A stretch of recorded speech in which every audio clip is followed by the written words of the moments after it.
To explain how much economic progress India has made and what it could mean for the upcoming elections, we welcome back now Ruchir Sharma, chairman of Rockefeller International and founder and CIO of Breakout Capital. Ruchir, great to have you back with us. We have elections coming up, and the economy, I think, according to your column, actually, the FT, will play a large role in this.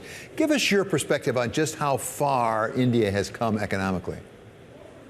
Well, if you look at India's economic progress, since it got independence in 1947, right up until the 1980s, India was a big laggard economy. That its rankings in both per capita income terms, in terms of its GDP size, kept on falling for that entire period. The turning point, as far as India's economic progress was concerned, I think was really the 1990s, when you had the major burst of economic reforms that took place when the Indian economy nearly went bankrupt. It had to go to the IMF again and get a big rescue program. That's really what began India's economic turnaround, and that's what led to India's rise. And what we've seen over the past few years is a continuing momentum of that rise, which began in the early 1990s. So that began before Prime Minister Modi came to office. At the same time, it has continued. How much is he getting credit today in India for that as he looks toward these elections? Well, he's getting lots of credit for that, and I think there are two or three reasons for it. One is the fact that it's reached a sort of critical mass, which is that when India was rising in the 1990s or in the 2000s, the base was much smaller. It's still, in per capita income terms, a relatively small base. But now that India has become the world's fifth largest economy, that just tends to have a much greater effect.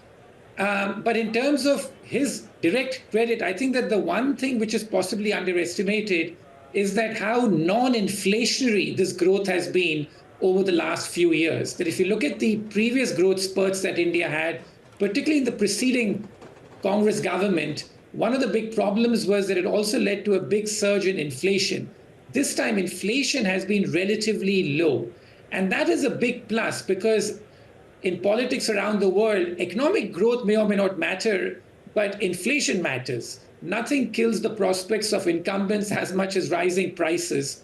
And the fact that inflation has been relatively under control is, I think, one of those underappreciated factors, because we as economic commentators or even political commentators focus so much on just the headline GDP growth numbers. So the fact that you have very low inflation or relatively low inflation, I think, has been a big positive. The other couple of things which are working in his favor is that this growth spurt has happened at a time when so many other emerging markets, including China, have been sputtering.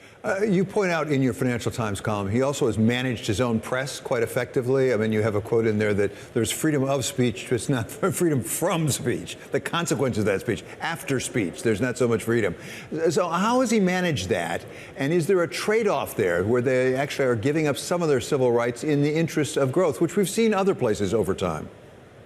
Yeah, there's no question about that. That if you look at the Indian media, there's a lot of self-censorship which goes on. A lot of news organizations that have spoken out against Modi or the BJP, they have been under investigation. The pattern is quite clear, which is that if you have been speaking out against Modi, you better watch out. I think that's been the clear message that has been sent out. The state machinery has been used quite extensively to silence critics and to silence the media. One of the things you draw an analogy to is after World War II, Taiwan and also South Korea particularly have had amazing growth with more authoritarian regimes, more than I think we'd say Prime Minister Modi has, but that went away as they really moved into the middle income levels. So that raises the question, at some point, does that deal get changed? If that is the deal Prime Minister Modi has with the people of India, does that get changed at some point as it approaches middle income status? No, I think that in India's case, it's a bit different, because India is going the other way, that India gave its people political freedom first and did not give its people economic freedom.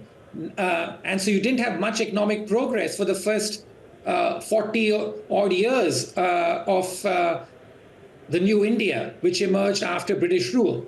So now it seems to be reversing the order a bit. So more than per capita income levels, I think that there are two things. One, that Modi has to keep delivering on the economic front for this deal to work. And the second thing I'll say is this, that having covered Indian elections for the last 30 odd years, that Indians do believe a lot more in democracy. It runs in the fiber of that country. They seem to, or at least the swing voters seems to have suspended that for now in return for what they perceive as economic progress. But it really seems to be because of Modi that he has got such personal appeal that he's been able to strike such a bargain with the swing voter. In the post-Modi world, I'm not sure that this works anymore because India is a very federal country. Even today, nearly half of the states in India, the 28 odd states in India, those are run by opposition parties. So that's quite a high number.